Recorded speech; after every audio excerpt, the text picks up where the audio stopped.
ఉమ్మడి నిజామాబాద్ జిల్లా అకాల వడగండ్ల వర్షానికి నష్టపోయిన రైతులను ప్రభుత్వం ఆదుకొని నష్టపరిహారం అందించాలని మాజీ స్పీకర్ ఎమ్మెల్యే పోచారం శ్రీనివాస్ రెడ్డి అన్నారు. ఆదివారం బిర్కూరు మండలంలోని కిష్టాపూర్ గ్రామంలో వడగండ్ల వర్షానికి నష్టపోయిన వారి పంటలను పరిశీలించి రైతులను ఓదార్చారు.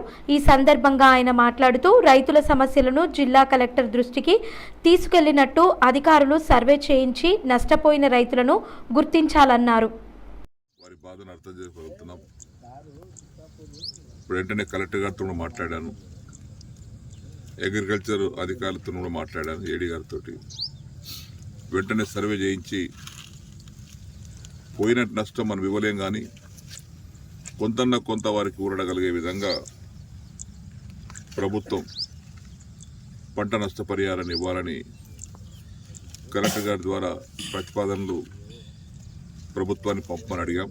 కలెక్టర్ గారు వెంటనే పంపిస్తామని చెప్పారు. చాలా తీవ్రంగా బాధపడతా ఉన్నాం, ఎందుకంటే ఏదో చిన్న రాళ్ళు పడితే చిన్న పోయింది, పెద్ద రాళ్ళు పడ్డాయి కాబట్టి అసలు ఏమి పూత కూడా పనిచేయదు, కాబట్టి గడ్డి మిగిలింది అంతే. కాబట్టి గవర్నమెంట్ వెంటనే ఎకరానికి 20,000 రూపాయలు పంట నష్ట పరిహారం ఇవ్వాలని డిమాండ్ చేస్తా ఉన్నాం. ఎందుకంటే కనీసం పెట్టుబడులు వస్తాయి అంతే, అంతకని మించిన రావు. ఏ నష్టపరిహారం ఇచ్చినా వాళ్ళ పెట్టుబడి మత్తుకే సరిపోతుంది తప్పితే ఇంటికి వచ్చేది ఏముండదు. కాబట్టి రైతులకు ఆదుకోవటానికి హెక్టార్కు అప్పుడు 50,000 అవుతాయి. హెక్టార్ 50,000 రూపాయల చొప్పున నష్టపరిహారం ఇవ్వాలని